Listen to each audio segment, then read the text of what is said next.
Hello everyone. तो हमारा जो चैप्टर चल रहा था वो था फ्रेंच रेवोल्यूशन और आज ये उसकी थर्ड क्लास है।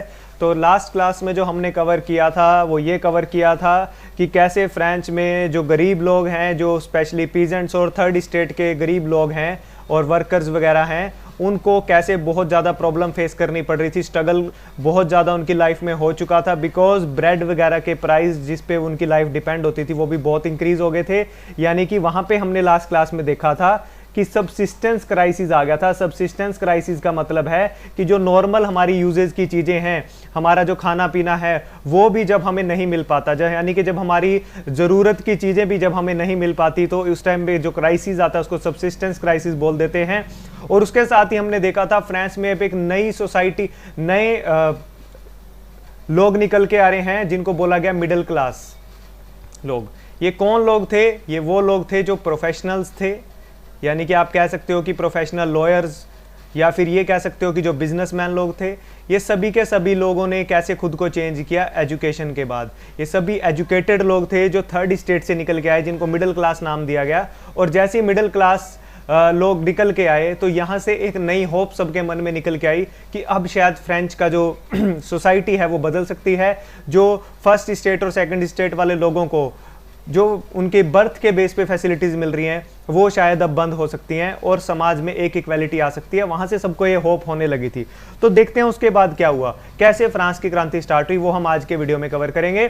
इससे पहले अगर वीडियो सेशन क्लासेस आपने नहीं देखी हैं तो उन्हें पहले देख लीजिए, अच्छे से समझ लीजिए, तभी आपको कंटिन्यूअस में एक स्टोरी अच्छे से समझ आएगी। और जिस दिन स्टोरी समझ आ गई तो समझो फिर चैप्टर आपके लिए बहुत ज़्यादा आसान हो जाता है। तो करते हैं स्टार्ट।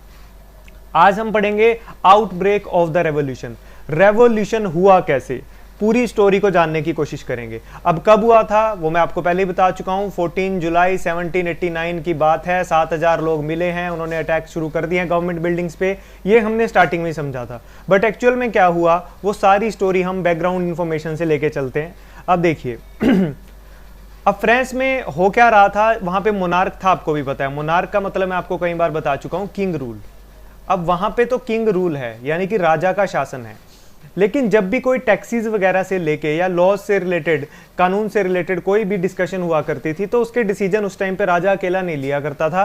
उसने एक तरह की वो मीटिंग करता था स्टेट जनरल से। स्टेट जनरल एक तरह का ऑर्गेनाइजेशन उस टाइम पे देश का बना हुआ था जिसमें काफी सारे लोग होते थे। उनके सामने नए टैक्सीज के साथ डिस्कशन करके फिर उनको इंप्लीमेंट किया जाता था। अब ये स्टेट जनरल क्या थी?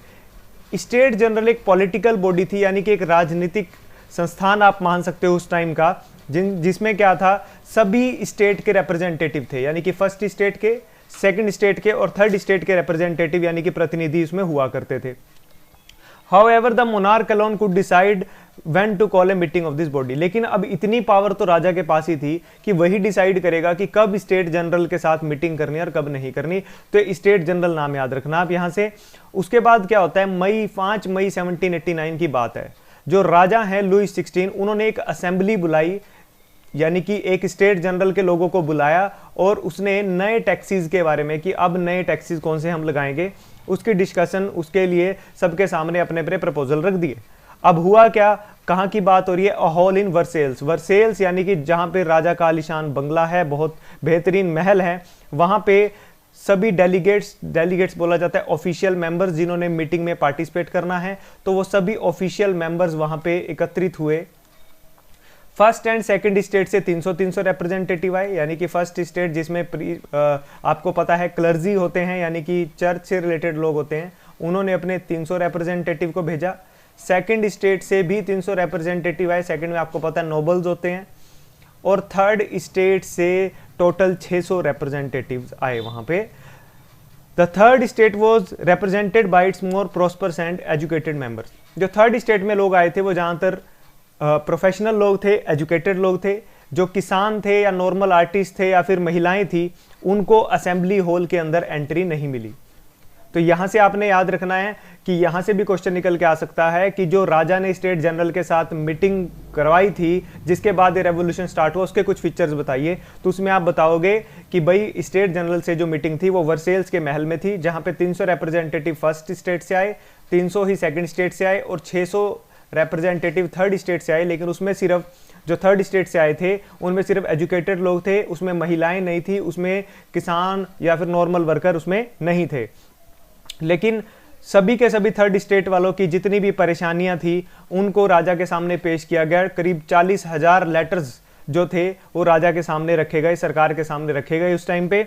Members of the third state demanded that voting now be conducted by the assembly as a whole where each member would have one vote। तो वहां पे थर्ड स्टेट वालों ने राजा के सामने एक मांग रखी कि ये जो असेंबली की वोटिंग होती है, वोट जो असेंबली में डाले जाते हैं, उसके लिए सभी मेंबर्स को बराबरी का अधिकार होना चाहिए, वन वोट का अधिकार होना चाहिए। This was one of the democratic principle put forward by the philosophers like Rousseau in the book The Social Contract। अब रोजियो के बारे में हम पहले भी पढ़ चुके हैं, लास्ट क्लास में मैंने आपको बताया था, ये फेमस फिलोसफर्स हैं, इनकी लिखी हुई किताबों के नाम याद रख लेना, शॉर्ट क्वेश्चन है एमसीक्यूज में आपको पक्का देखने को मिलेंगी। अब रोजियो जैसे फिलोसफर ने भी ऐसे प्रिंसिपल्स की बात की थी कि सभी को वोटिंग का अधिकार होना चाहिए, तो वही बात यहाँ पे थर्ड स्टेट वालों ने रखी राजा के सामने। राजा ने इनके प्रपोजल को खारिज कर दिया कि मैं तो नहीं मानूंगा। गुस्से में जो थर्ड स्टेट वाले लोग थे वो असेंबली से बाहर चले गए। तो अभी तक हमने स्टोरी में क्या समझा कि राजा ने 5 मई 1789 को लुईस 16 राजा ने वर्सेल्स के महल में मीटिंग बुलाई है स्टेट जनरल के साथ। स्टेट जनरल में कौन कौन से लोग आए हैं? First state, second state, third state के। थर्ड स्टेट के लोगों ने जब वहां पे अपनी डिमांड रखी तो उनकी डिमांड को राजा ने नहीं माना और वो उठ के वहां से बाहर चले गए। कौन चले गए? थर्ड स्टेट वाले लोग चले गए। अब हुआ क्या, कहां जाएंगे थर्ड स्टेट वाले लोग? थर्ड स्टेट के जितने भी प्रतिनिधि थे यानी कि रिप्रेजेंटेटिव थे, वो अपने आप को पूरे फ्रेंच नेशन का स्पोक पर्सन मान के चल रहे थे। यानी कि वो ये मान के चल रहे थे कि हम सिर्फ ये जो आवाज राजा के सामने रख रहे हैं सिर्फ अपने लिए नहीं, पूरे नेशन के लिए रख रहे हैं। ये जो हमारी डिमांड है सिर्फ हमारी पर्सनल डिमांड नहीं है, पूरे नेशन की डिमांड है, ऐसा थर्ड स्टेट वालों को लग रहा था। और 20 जून की बात है, वो एक hall of indoor tennis court होता है, एक इंडोर टेनिस कोर्ट में जाके एक हॉल के अंदर सभी लोग एकत्रित होते हैं। कहां पे? वर्सेल्स के अंदर ही जो टेनिस कोर्ट है वहां पे तो थर्ड स्टेट वाले लोग जाके इकट्ठे हो जाते हैं जब वो राजा के साथ मीटिंग को छोड़ के बाहर आ जाते हैं।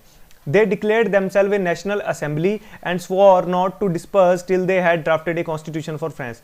वो वहां पे जाके जब वो इंडोर टेनिस कोर्ट में इकट्ठे होते हैं वहां पे वो अपने आप को, अपने ग्रुप को एक नाम दे देते हैं नेशनल असेंबली, कि हमारे ग्रुप का नाम नेशनल असेंबली है। और वहां पे वो एक शपथ लेते हैं कि हम तब तक पीछे नहीं हटेंगे जब तक हम यहाँ पे कॉन्स्टिट्यूशन यानी कि संविधान ना बना दें फ्रांस के अंदर, और जब तक हम राजा यानी कि मोनार्क की जो पावर है उसको लिमिट में ना लेके आए।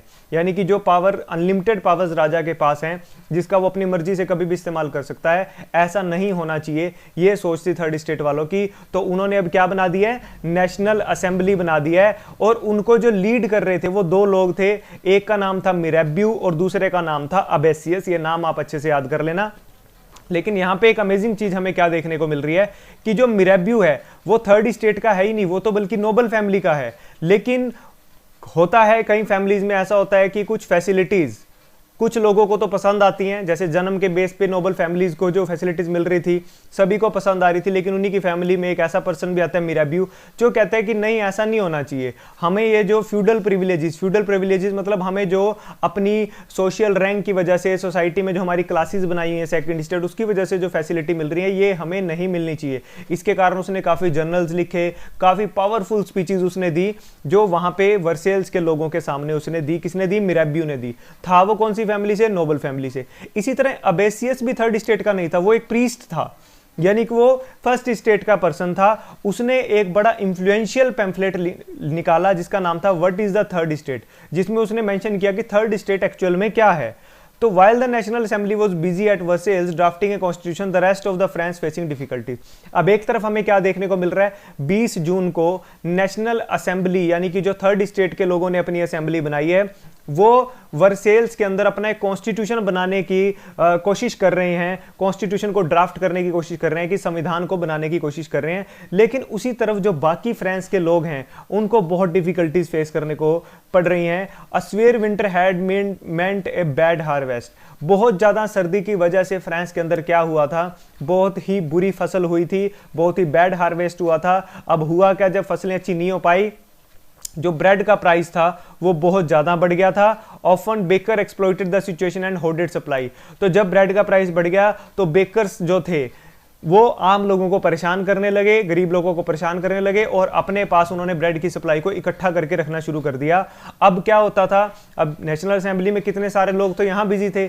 After spending hours in the long queues at the bakery, crowd of angry women stormed into the shops. अब घंटों घंटों लाइन में बेचारी महिलाएं खड़ी रहती थी ब्रेड के इंतजार में, कैसे उन्हें ब्रेड मिले, कैसे वो अपने बच्चों का भी पालन पोषण करें इतनी डिफिकल्टीज में। तो हुआ क्या कि एक दिन ऐसा हुआ कि महिलाओं को गुस्सा आ गया और उन्होंने जितनी भी दुकानें थी, जितनी भी बेकरीज थी, उन पे हमला कर दिया, उनमें तोड़फोड़ शुरू कर दी। At the same time the king ordered troops to move into the Paris. और उसी समय में क्या हुआ, राजा ने भी अपनी सेना को आदेश दे दिए कि तुम भी पेरिस की तरफ मूव हो जाओ जल्दी। और उसके बाद वो 14 जुलाई का दिन आता है। The agitated crowd stormed and destroyed the Bastille. जब मैंने आपको पहले ही बताया था कि 14 जुलाई 1789 को भड़का हुआ क्राउड, जितनी भी ये भीड़ थी थर्ड स्टेट वालों लोगों की, ये जाके बेस्टिल, बेस्टिल क्या थी, जहां पे प्रिजन था, बेस्टिल की जेल पे जाके क्या कर देते हैं, अटैक कर देते हैं और वहां तोड़ फोड़ कर देते हैं। वहां पे 7 कैदी होते हैं, उनको छुड़ा लिया जाता है और वहां पे जितने हथियार होते हैं उनको लेके सेना से आमना सामना किया जाता है। तो इस तरह ये रेवोल्यूशन हमारा चल रहा है। आई होप आपको यहां तक स्टोरी सारी क्लियर हो रही होगी। In the countryside, rumors spread from village to village that the lords of the manor had hired bands of brigands who were on their way to destroy the ripe crops। अब उसी तरह ही क्या हुआ, अब उस टाइम पे क्या होता था कि अफवाहें बहुत फैला करती थी। अब एक और अफवाह फैल गई गांव-गांव के अंदर, यानी कि ये तो अभी हम पेरिस की बात कर रहे थे, वर्सेल्स की बात कर रहे थे, जो कंट्री के आसपास के गांव थे वहां भी एक खबर फैल गई कि जो लॉर्ड्स ऑफ द मैनोर हैं, यानी कि जो नोबल लोग हैं जिनके पास लैंड है, जो लैंड उन्होंने किसानों को किराए पर दे रखा है, उन लोगों ने अपनी एक फौज तैयार करके भेज दी है जो पकी हुई फसलों को बर्बाद करने के लिए आ रहे हैं। यानी कि वो क्यों ऐसा कर रहे हैं, वो इसलिए ऐसा कर रहे हैं कि जो थर्ड स्टेट वाले लोग हैं वो अब लड़ाई झगड़े पे उतर आए हैं बाकी सरकार के साथ, फ्रेंच की सरकार के साथ, किंग के साथ। तो इसी चक्कर में वहां एक अफवाह फैल जाती है कि जो पकी हुई फसलें हैं उनको बर्बाद कर दिया जाएगा। इससे क्या होता है, सभी किसान बहुत बुरी तरह से डर जाते हैं और इसी डर में वो अटैक कर देते हैं शैटॉक्स पे। यहाँ पे शैटॉक्स का मतलब मैं आपको बता देता हूँ, ये बेसिकली प्लूरल फॉर्म है। सिंगुलर फॉर्म में अगर मैं इसकी बात करूँ तो इसको बोलते हैं हम शैटो। इसको कैसे प्रोनाउंसिएशन कैसे होती है इसकी, शैटो। शैटो बोला जाता है जो भी लॉर्ड ऑफ द मैनोर यहाँ पे बोला गया, जो भी नोबल लोग हैं उनके अंडर जो सा भी लैंड और प्रॉपर्टी होती है, उनकी जो लैंड और बिल्डिंग्स होती हैं उनको शैटो बोल दिया जाता है, जो नोबल्स के अंडर होती हैं, जिनके मालिक होते हैं वो। तो उनको तोड़ना फोड़ना शुरू कर दिया किसानों ने डर में आके कि यार ये तो हमारी फसलें भी बर्बाद करने आ रहे हैं और पहले ही ब्रेड का प्राइस बढ़ गया, हमारी तो जिंदगी खत्म हो जाएगी, हमारे भी बाल बच्चे हैं, हमारी जिंदगी कैसे चलेगी। They looted hoarded grain and burned down the documents containing record of manorial dues। और हुआ क्या, इन्होंने जितना भी अनाज इकट्ठा कर करके रख रखा था सबको लूट लिया इन गरीब लोगों ने। और उसके बाद इन्होंने वो वाले काफी सारे कागज भी, ऑफिशियल कागज जो थे, जो नोबल्स लोगों की बिल्डिंग्स के अंदर पड़े होते थे, उनको भी जला दिया, जिनमें मेनोरियल ड्यूज के बारे में लिखा गया था। मेनोरियल ड्यूज क्या होते हैं इसके बारे में मैंने आपको पहले भी बताया था। मेनोरियल ड्यूज वो होते हैं कि जो किसान टैक्स के रूप में या फिर ये कह सकते हो आप रेंट के रूप में नोबल लोगों को पे करते हैं, उसको बोल देते हैं manorial dues. A large number of nobles fled from their homes, many of them migrating into the neighboring countries। अब हुआ क्या, नोबल लोग भी इतने ज़्यादा डर गए इस इतने बड़े प्रोटेस्ट को देख के कि उन्होंने भागना शुरू कर दिया और काफ़ी तो आसपास की कंट्री में भाग गए। Faced with the power of his revolting subject, Louis XVI finally accorded recognition to the National Assembly। अब जब इतना जबरदस्त प्रोटेस्ट देखा तो राजा भी डर गए, राजा को लगा कि यार अब तो मेरे को झुकना ही पड़ेगा। और लुइस 16 राजा ने फाइनली नेशनल असेंबली की बात को मान लिया। नेशनल असेंबली जो यानी कि जो लोग थर्ड स्टेट के लोग थे, जो कॉन्स्टिट्यूशन बना रहे थे, उन्होंने उनको मान लिया कि चलो मैं तुम्हें रिकॉग्निशन देता हूं कि अब से यहाँ पे स्टेट जनरल नहीं होगी, नेशनल असेंबली होगी। And accepted the principal that his power wood from now be checked by the constitution. और उसने इस बात पे भी एग्री कर लिया कि चलो अब जो मेरी शक्तियां हैं, जो मेरी पावर है, उस पे भी लिमिट लग जानी चाहिए, मेरे को इससे कोई प्रॉब्लम नहीं है। जो कॉन्स्टिट्यूशन तुम लोगों ने बनाया है, यानी कि नेशनल असेंबली वालों ने बनाया, मैं उसे भी एक्सेप्ट करता हूं, लेकिन तुम ये जो लड़ाई झगड़ा कर रहे हो, प्रोटेस्ट कर रहे हो, प्लीज इसे बंद कर दीजिए। 4 अगस्त 1789 की रात की बात है। The assembly passed decree abolishing the feudal system of obligation and taxes. 4 अगस्त 1789 की बात है। असेंबली ने एक और निर्णय लिया। डेक्री किसको बोलते हैं? ऑफिशियल डिसीजन जब लिया जाता है।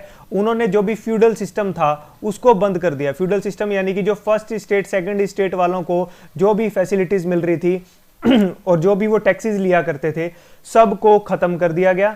Members of the clergy too were forced to give up their privileges. जो क्लर्जी लोग थे फर्स्ट स्टेट के, जो चर्च वाले लोग थे, उनकी भी सारी फैसिलिटीज को बंद कर दिया गया। टाइथ्स वर एबॉलिश। टाइथ मतलब कि 1/10 जो टैक्स लिया करते थे चर्च वाले, उसको भी हमेशा के लिए खत्म कर दिया गया। And lands owned by the church were confiscated. और उन लैंड्स के ऊपर भी कब्जा कर लिया गया जो लैंड चर्च के द्वारा अपने अंडर रखे गए थे। यानी कि फर्स्ट स्टेट सेकंड स्टेट वालों की सारी फैसिलिटीज को यहाँ पे क्या किया जा रहा है? खत्म किया जा रहा है। तो यहाँ पे आपने देखा कि कैसे रेवोल्यूशन की सारी स्टोरी बन रही है। अब नेक्स्ट क्लास में हम कवर करेंगे कि फ्रांस कैसे कॉन्स्टिट्यूशनल मोनार्की बन चुका है। मोनार्की यानी कि किंग रूल तो वहां अभी भी रहेगा, लेकिन कॉन्स्टिट्यूशनल यानी कि संवैधानिक रूप से जो संविधान किसने बनाया है? थर्ड स्टेट वालों ने मिलकर बनाया है, और जिसको इन्होंने नाम दिया है अपनी एक नेशनल असेंबली। तो यहां तक की स्टोरी आई होप आपको अच्छे से क्लियर हुई होगी।